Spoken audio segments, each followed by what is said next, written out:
Today, I got to play Kill la Kill If, and it's pretty good. Most of you already know this, but I do want to preface it in this video. I am not a Kill la Kill fan. I don't dislike Kill la Kill, but I have no strong feelings either way. I'm not passionate about it, and I don't hate it. I have finished the series, but again, I still just don't feel strongly about it. So Kill la Kill If is just another fighting game for me. I don't feel strongly connected to any of these characters, though I do think some of them have really good designs. I would say that the game is definitely worth your purchase if you're already a fan of Kill la Kill. But that's not an interesting question, because of course it is. The interesting question is, should you pick this up even if you aren't a fan of the series? Well, the game does have quite a bit to offer. It has a story mode with questionable animations during unskippable cutscenes that last an incredibly long time. It has a unique additional game mode, but how does the game actually play? This is what I care about the most, because most of my time spent playing any of these types of games is always going to be online with my friends, so the most important part of the game is that it feels good to play. Unless I'm missing something really important about the combo system, it's fairly basic. I know a lot of people were expecting it to be like traditional fighting game combos because it's ArcSystemWorks, but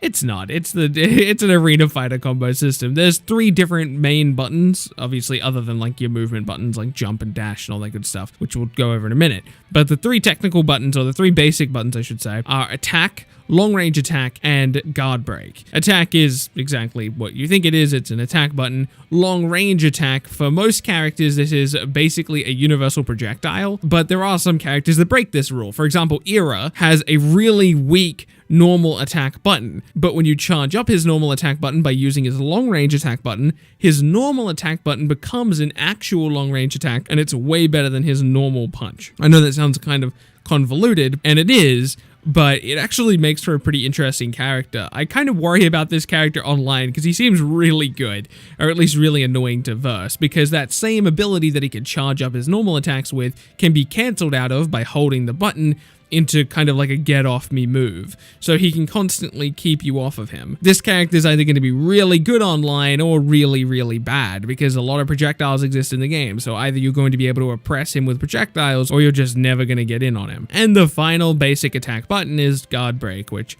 believe it or not, breaks the enemy's guard. Movement is done really well in this game. It took me a while to get used to, but I'm actually really comfortable with it now. I'm not sure how to describe how it all comes together, but it works. It's really good. The dash mechanic is what's probably going to be used to mix up your opponent the most, because you can cancel out of it like really quickly, and you can combo off of it if you end the dash with an attack, and on top of that you can guard break out of it. So whenever you see your opponent dash, now you have to guess. If you've ever played Jump Force for a serious amount of time, you'll get used to this very quickly. It's very similar. It doesn't look similar, but it's the same type of mix-up. Every time I dash, you have to guess what I'm going to do. Am I going to cancel into a projectile? Am I going to actually hit you? Or am I going to come up and guard break you? I'll also mention I really don't like the paper, scissors, rock mechanic. I've never liked mechanics like this in fighting games or arena fighters. I think it takes away from the action, and in a very negative way. But if you like it, that's cool. There's a combo breaker mechanic, but it uses up a lot of meter. So whenever you start a combo on someone, you're pretty much always going to be able to like end it. You're not going to have to wait to see if they like pink escape out of it or something like that.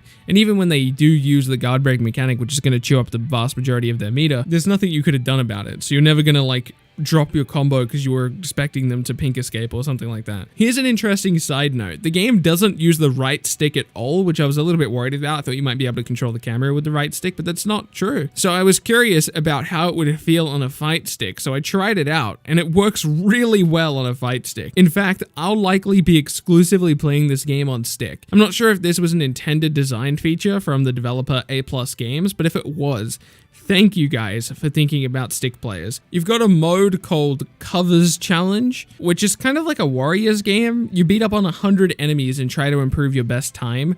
Most people will play this game mode like a few times and then never touch it again, but it's hard to complain about an additional game mode. Though I'll say I'm a little bit worried about how this game mode will perform on Nintendo Switch. It wasn't very noticeable on PlayStation 4, but I tend to have a pretty keen eye for frame rates, and I did notice a couple dips here and there as I was playing this game mode. So if the PS4 is struggling with this, granted I don't have a PS4 Pro, but if the PS4 is struggling with this, I do worry about the Switch. So to recap, the gameplay feels better than most arena fighters based on the 15 minutes of gameplay of the story mode I played. The story mode does not feel polished. It's possible and it will definitely be enjoyable, but the animation is not good. And having access to unique modes is pretty cool. So, should you get this game even if you aren't a Kill la Kill fan? Well, I think if you like anime games or anime arena fighters, it's probably worth picking up. It's going to be a nice change of pace because the game does offer unique mechanics for certain characters, which is not something that most arena fighters do, and usually when they do, it's usually for like a gimmick. For example, Sanji's effect on women in Jump Force or Burning Blood. I don't feel like I'm properly presenting